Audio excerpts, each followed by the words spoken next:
Mangamma versus Gangamma. மருமகள்கள் part 4 recap. பாறாங்கல்லுக்கிட்ட இருந்து முன்னாடி நடந்துகிட்டே பெரிய காட்டுக்குள்ள போனதுக்கு அப்புறமா சோர்ந்து போய் உக்காந்து நாராயணாவுக்கு கண் முன்னாடி ஒரு பெரிய மாம்பழ மரம் தெரிஞ்சு அந்த மாம்பழத்தை அறுத்தாரு. உடனே ஒரு மாம்பழமா மாறிட்டாரு. அதுக்கப்புறமா அந்த காட்டை தாண்டுற வரையும் ஜாக்கிரதையா இருக்கணும்னு மிச்சம் இருக்கிற 4 பேரும் காட்டை தாண்டின உடனே ஒரு பாலவனம் தெரிஞ்சதுமே நின்னாங்க. அங்க இருந்து கண்ணு கெட்டுற தூரத்துல பாலடைஞ்ச ஒரு ஊரு தெரிஞ்சுது. அங்க போனா மறுபடியும் நம்ம ஆட்களை பழைய மாதிரி ஆக்க ஏதோ ஒரு வழி இருக்கும்னு நினைச்சு போயிட்டு இருந்தாங்க. அப்படி போயிட்டு இருக்கும்போது முன்னாடி ஒரு பெரிய பள்ளத்தாக்கு ஏற்பட்டு அதுல வாசு விழுந்துட்டாரு. அத பார்த்து மாமியாரும் மருமகள்களும் அப்படியே கொழுப்பமா அங்கேயே உக்காந்துட்டாங்க. இது எல்லாத்தையுமே இதுக்கு முன்னாடி வீடியோல பார்த்தோம். அதுக்கப்புறமா மாமியாரும் 2 மருமகள்களும் காட்டுக்கு பக்கத்திலே உட்காந்து அந்த பக்கம் எப்படி போகணுமான்னு யோசிச்சுட்டு இருந்தாங்க. இருட்ட ஆரம்பிச்சிச்சு. அன்னைக்கு நிறைஞ்ச பௌர்ணமி. அந்த நிலா வெளிச்சத்துல தூரத்துல இருக்க ஒரு இடிஞ்ச செவரை பார்த்துக்கிட்டே, அத்தை பயமா இருக்கு அத்தை, எப்போ எந்த பிரச்சனை வந்து எதுல மாட்டிப்போமோன்னு. பிரச்சனை எதுவா இருந்தாலும் சரி, அதுல இருந்து வெளியே வந்து நம்ம ஆட்களை நம்ம மீட்டிக்கணும் இன்னும் நினைச்சுக்கிட்டு அந்த பக்கமா திரும்பினாங்க. கொஞ்ச தூரத்துல ஒரு நாய் தெரிஞ்சது. அந்த நாயை பார்த்த உடனே சுந்தரம்மா ஆச்சரியமா, வந்தனா அந்த நாயை பாரேன். ஆமா அத்தை, எங்கிருந்து வந்திருக்கோம்? அது எங்கிருந்து வந்துச்சுன்னு இல்ல, அந்த நாயை நானு இதுக்கு முன்னாடியே பார்த்தேன். எங்க பாத்தீங்க அத்தை? அதாண்டி, அன்னைக்கு சாப்பாடு போட்டது இந்த நாய்க்கு தானே. இத சாப்பிட்ட தட்டை தானே நம்ம தோண்டி வச்சோம். அப்படின்னா அத்தை, இந்த நாய் நமக்கு உதவ வந்திருக்கா? இது நம்மள அந்த பக்கம் கூட்டிட்டு போகுமா? ஆமா அத்தை, எனக்கும் அதான் தோணுது. நம்ம இப்போ அந்த நாயை ஃபாலோ ஆகலாம். அது எப்படி போனா அப்படி போகலாம் இன்னும் நினைச்சுக்கிட்டு நாயை பார்த்துட்டு இருந்தாங்க. நேரம் கடந்து போகுது. விடியறதுக்கு முன்னாடி அந்த நாய் முன்னாடி நடக்க ஆரம்பிச்சது. அத பார்த்து மாமியாரும் மருமகள்களும் அந்த நாய் பின்னாடியே நடந்துட்டு இருந்தாங்க. அந்த நாய் காட்டுல பெருசா இருக்கிற மரத்து நிழல் கீழே நடந்து போயிட்டு இருந்துச்சு. மாமியாரும் மருமகள்களும் 3 பேரும் அந்த நாய் பின்னாடியே நடந்து போனாங்க. அத்தை பார்த்துட்டு இருந்தா அந்த மரத்த நிழல்ல இருக்கிற வரையும் பிரச்சனை இல்லைன்னு நினைக்கிறேன். நம்ம அந்த நிழல் போகிறதுக்கு முன்னாடி அந்த இடத்துக்கு போயிடணும். ஆமா, சீக்கிரமா கிளம்புங்க இன்னும் நினைச்சுக்கிட்டு கொஞ்சம் வேகமா நடந்துட்டு இருந்தாங்க. கடைசியில பாலா போன வீடு இடிஞ்ச செவத்துக்கிட்ட வந்துட்டாங்க. அங்க வந்து சுத்தி முத்தி பார்த்துட்டு இருந்தாங்க. அத்தை, இங்க என்ன ஆபத்து இருக்குமோ என்னமோ ஜாக்கிரதையா இருங்க. நம்ம மேப்பு இது வரைக்கும் தான் காமிக்குது. தேடுங்க, இங்க ஏதாச்சும் கிடைக்குதான்னு பாருங்க இன்னும் நினைச்சுக்கிட்டு 3 பேரும் 3 பக்கமா தேடினாங்க. மருமகள்கள் 2 பேரும் ஒவ்வொரு பக்கமா போனாங்க. சுந்தரம்மா நேரா முன்னாடி நடந்து சுத்தி பார்த்துட்டு இருந்தாங்க. அவங்க அப்படி நடந்துட்டு இருக்கும்போது கொஞ்ச தூரத்துல ஒரு பெரிய செவரு தெரிஞ்சது.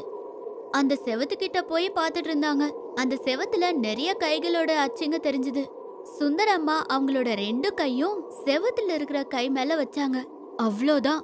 அவங்க அப்படி வச்சதுமே அங்க கருகருன்னு இருட்டிருச்சு. புயல் மாதிரி பெரிய காத்து வந்துச்சு. அந்த புயல் காத்துக்கு அங்க இருக்கிற பொருள், கல்லு, கட்டை எல்லாமே காத்துல பறந்துச்சு. கொஞ்ச நேரத்திலேயே பூமி 1000 கிலோமீட்டர் வேகத்துல சுத்துற மாதிரி சுத்திட்டு இருந்துச்சு. அப்படி சுத்தி கொஞ்ச நேரத்துல சரியாயிருச்சு. வந்தனா கண்ணை திறந்து பார்த்த உடனே சுத்தி இருட்டா இருக்கு. அவங்களுக்கு ஒரு பக்கம் நந்தினி இருக்காங்க. இன்னொரு பக்கம் பார்த்தாங்க. அங்க மாமியார காணோம். சுத்தி பார்த்தாங்க, எங்கேயுமே தெரியல. நந்தினி கண்ணை திறந்து பார்த்து ஆச்சரியப்பட்டாங்க. அக்கா கிட்ட வந்து, அக்கா, அத்தை எங்க? என்னமோ நந்தினி தெரியல. இப்ப நம்ம எப்படிக்கா போகிறது?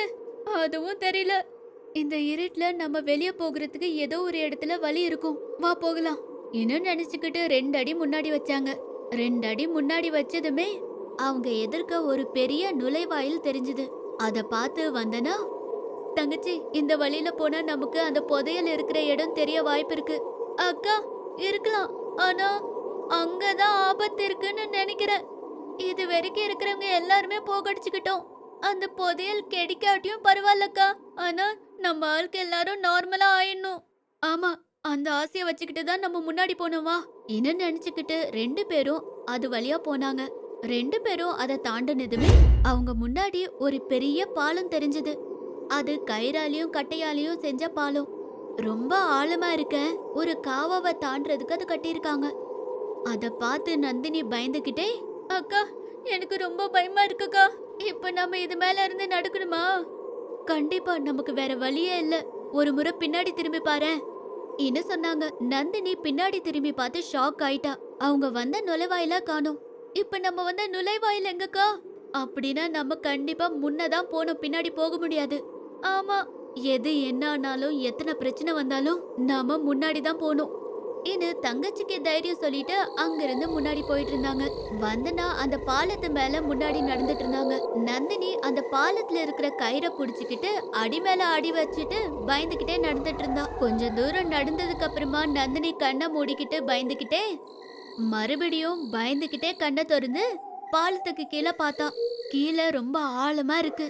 அப்படி கீழே என்ன இருக்குன்னு தெரியாத அளவுக்கு ஆழம். அத பார்த்து, அக்கா இங்க இருந்து கீழே விழுந்தா உயிரோட இருப்பேங்கிற? கீழே விழுற வரையும் கிடையாது, காத்துல இருக்கும் போதே உயிர் காத்துலயே கலந்துடும் இன்னு பயத்துல சொல்லிட்டு இருக்கும் போதே காத்துக்கு அந்த பாலம் அப்படி இப்படி ஆடிட்டு இருந்துச்சு. அதனால நந்தினி பாலத்தோட கயிறை இறுக்கி பிடிச்சுக்கிட்டு கத்திக்கிட்டு இருந்தா. மருமகள்கள் 2 பேரும் அந்த பாலத்தை தாண்டி முன்னாடி போனாங்களா இல்லையா, அவங்க ஆட்களை மீட்டிக்கிட்டாங்களா இல்லையான்னு இன்னொரு வீடியோல பாப்போம். அது வரைக்கும் பாத்துக்கிட்டே இருங்க சாச்சா டிவி. பேராச மருமகள் மேஜிக்கல் பேக். ஒரு நாள் கங்கம்மா வீடெல்லாம் சரி பண்ணிக்கிட்டு இருக்கும்போது ஒரு அழகான பேக் அவங்க கண்ணுக்கு தெரிய வந்தது. அத பார்த்து ஆச்சரியத்துல, வா எவ்வளவு அழகா இருக்கு என்ன நினைச்சு அத பார்த்து எப்பயும் போலமே அத பக்கத்துல வச்சுட்டு மங்கம்மா கிட்ட வந்து, அத்தை உங்களை ஒண்ணு கேக்கணும். என்னதோ கேளு, என்கிட்ட வைக்க எதுக்குனுக்கு? அது வந்து நம்ம சமையல் அறையில ஒரு அழகான பேக் இருக்கு அத்தை. அதுல உனக்கு நடி வேலை? அது ஒரு பெரிய அதிசயமான பேக். எவ்வளோ அதிசயமானதோ அவ்வளோ டேஞ்சரும் தான். அப்படின்னா என்ன அத்தை, கொஞ்சம் விவரமா சொல்லுங்க. ஓ மனசுக்குள்ள என்ன வேணும்னு நினைச்சாலும் அந்த பேக் உனக்கு தாருமே. அதுக்காக உன் ஆசை பேராசா மாறுச்சுன்னு வை, அதுல இருந்து ஒரு மிருகம் இல்ல ஆபத்தானது ஒண்ணு வந்துரும். அதனால தான் சொல்றேன், அதுகிட்ட போகாத என்ன சொன்னதுமே கங்கம்மா மாமியார் கிட்ட, அத்தை நீங்க எதுவும் நினைக்கலனா நாளைக்கு நம்ம ஏரியால இருந்து எல்லாருமே டூருக்கு போகிறோம். நான் ட்ரெஸ் எடுத்துட்டு போகணும், என்கிட்ட பேக் இல்ல, அதனால நான் அந்த பேக்கை எடுத்துட்டு போலாமா? அந்த பேக் ரொம்ப டேஞ்சர்னு நான் சொன்னேன் தானே பிள்ளை, எவ்வளவு சொன்னாலும் கேட்க மாட்டியா என்ன? மறுபடியும் அந்த பேக்கே கேட்டுட்டு இருக்க? ஐயோ அத்தை, நீங்க அவ்வளவு சொன்னதுக்கு அப்புறமா கூட நான் ஜாக்கிரதையா இருக்க மாட்டேனா என்ன? ப்ளீஸ் அத்தை எனக்கு அந்த பேக்கை தாங்க, நான் ரொம்ப ஜாக்கிரதையா பாத்துக்கிறேன். ஓ தலையெழுத்து, நான் சொல்ல வேண்டியதா நான் சொல்லிட்டேன், கேட்கலனா நான் என்ன பண்ணுவேன்? நாளைக்கு எடுத்துட்டு போவிடு என்ன சொன்னாங்க. அதே மாதிரி அடுத்த நாள் கங்கம்மா ரெடி ஆகி வெறும் பேக்கை எடுத்துட்டு போய்கிட்டு இருக்கும்போது மங்கம்மா, அதுனா புள்ள துணிமணி எடுத்துட்டு வைக்காம வெறும் பேக்கை மட்டும் எடுத்துட்டு போயிட்டு இருக்க? அச்சோ நீங்க தான் சொன்னீங்களே அத்தை, இந்த பேக்கை எது கேட்டாலும் குடுக்குன்னு சொன்னீங்க, அதான் துணி கேட்டா குடுக்காதா என்ன? அதான் இந்த அதிக பிரசங்கித்தனம் தான், தீ வச்சு போடுன்னு சொல்றேன். அதான் உன்னால பயமே எனக்கு. அத்தை நீங்க கவலைப்படாம இருங்க, நான் ஜாக்கிரதையா போயிட்டு வருவேன்ல. இது பேக் எடுத்துட்டு வெளியில வந்து சில பேரு கூட டூருக்கு போனாங்க. வழியில எல்லாருக்குமே பசிச்சதுனால ஒரு இடத்துல உட்காந்து அவங்க கேரிய ஓபன் பண்ணி அவங்க சாப்பாடை எடுத்து சாப்பிட்டுட்டு இருக்கும்போது கங்கம்மா மட்டும் அவங்களோட பேக்ல கைய விட்டு, எனக்கு பிரியாணி வேணும் என்ன சொன்னதுமே பிரியாணி கைக்கு வருது. அதை எடுத்து சாப்பிட்டுட்டு இருக்கும்போது அங்க இருக்கிறவங்க எல்லாம் அதிசயப்பட்டாங்க. எல்லாத்தையும் முடிச்சதுக்கு அப்புறமா பேக்ல கைய வச்சு, இங்க இருக்கிறவங்க எல்லாருக்குமே கிள்ளி வேணும் இது கைய வச்சு கேட்டதுமே எல்லாரு கையிலயும் கிள்ளி வந்துருச்சு. கங்கம்மா எல்லாருக்குமே கொடுத்தாங்க. அத சாப்பிட்டு அதுல ஒருத்தர், உன் பேக்ல என்னடி இருக்கு? இது மேஜிக்கல் பேக், உங்களுக்கு என்ன வேணும்னாலும் இத தரும் என்ன சொன்னதுமே எல்லாரும் மூஞ்சலியும் சந்தோஷம். அதுல 2 பேரும் ஓரமா போய், இந்த கங்கம்மாவை புகழ்ந்து அவ பேக் எடுத்துக்கிட்டு நமக்கு என்ன வேணுமோ அதை எடுத்துக்கலாம். நீ சொன்னது உண்மைதான். நாம இந்த டூர் முடியறதுக்குள்ள அந்த பேக்ல இருக்க பொருட்கள் மட்டும் இல்லாம அந்த பேக்கையுமே சேர்த்து அடிச்சிடலாம். இது நினைச்சுக்கிட்டு எல்லாருமே ஒரு காட்டுக்குள்ள போய் ஒரு செடிக்கு கீழே ரெஸ்ட் எடுத்துட்டு இருக்கும்போது எல்லாரும் சேர்ந்து கங்கம்மா கிட்ட அந்த பேக வச்சு யாருக்கு என்னென்ன வேணுமோ கேட்டுட்டு இருப்பாங்க. அச்சோ, இந்த பேக்ல இருக்கிறத சும்மா கொடுத்தேன்னா அந்த பேக்குக்கு இருக்க சக்தி எல்லாம் போயிடும். அதனால உங்களுக்கு என்ன வேணும்னாலும் அதுக்கு கொஞ்சம் காசு தரணும்.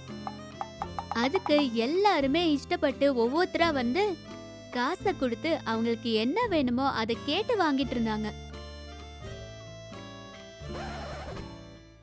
அதுல யாரு பேக்கை அடிக்கணும்னு நினைச்சாங்களோ அவங்க வந்து ஒருத்தருக்கு சிக்னல் கொடுத்துக்கிட்டு ஒவ்வொருத்தரும் ஒரு பொருளை எடுத்தாங்க. என்னது, பேக்ல கைய வச்சு என்ன பொருள் கேட்டாலும் அது வருமா? அப்படின்னா நீ பேக்ல கை வை, நாங்க பொருளை கேக்குறோம். இன்னும் சொன்னதுமே கங்கம்மா கைய வச்ச உடனே புலி புலி. அந்த வார்த்தைக்கு பயந்து போய் என்னது புலியா? இன்னும் சொன்னதுமே பேக்ல இருந்து புலி வெளியே பாஞ்சுது. இனி அவ்வளவுதான், எல்லாருமே சாவு பயத்துல ஒவ்வொரு பக்கமா ஓடிட்டு இருந்தாங்க. ஆனா புலி மட்டும் கங்கம்மா பின்னாடியே துரத்திட்டு வந்துச்சு. கங்கம்மா அந்த பக்கமும் இந்த பக்கமும் ஓடி ஓடி மொத்தத்துல கடைசியில வீட்டுக்கு வந்துருவா. வீட்டுக்குள்ள ஓடி வந்துட்டு இருக்க மருமகளை பார்த்த மங்கம்மா, என்னடி என்னடி அந்த ஓட்டம், மறுபடியும் என்ன காரியத்தை பண்ணிட்ட? உன் மொழியா சரியில்லையே. என்ன சொல்றது அத்தை? நீங்க கொடுத்த ஒரு பேக்ல கைய வச்சு ஒருத்தவன் புலிய கேட்டுட்டா அத்தை. அந்த புலி அந்த பேக்ல இருந்து நேரா என் மூஞ்சி மேல விழுந்துச்சு அத்தை. என்னது அத்தை, ஒவ்வொரு தடவையும் ஏன் இந்த மாதிரி நடக்குது எனக்கு? அதான் நானும் முதல்ல இருந்து சொல்லிக்கிட்டு இருக்கேன்ல, நான் கொடுக்குற எந்த பொருளா இருந்தாலும் ஜாக்கிரதையா யூஸ் பண்ணுன்னு.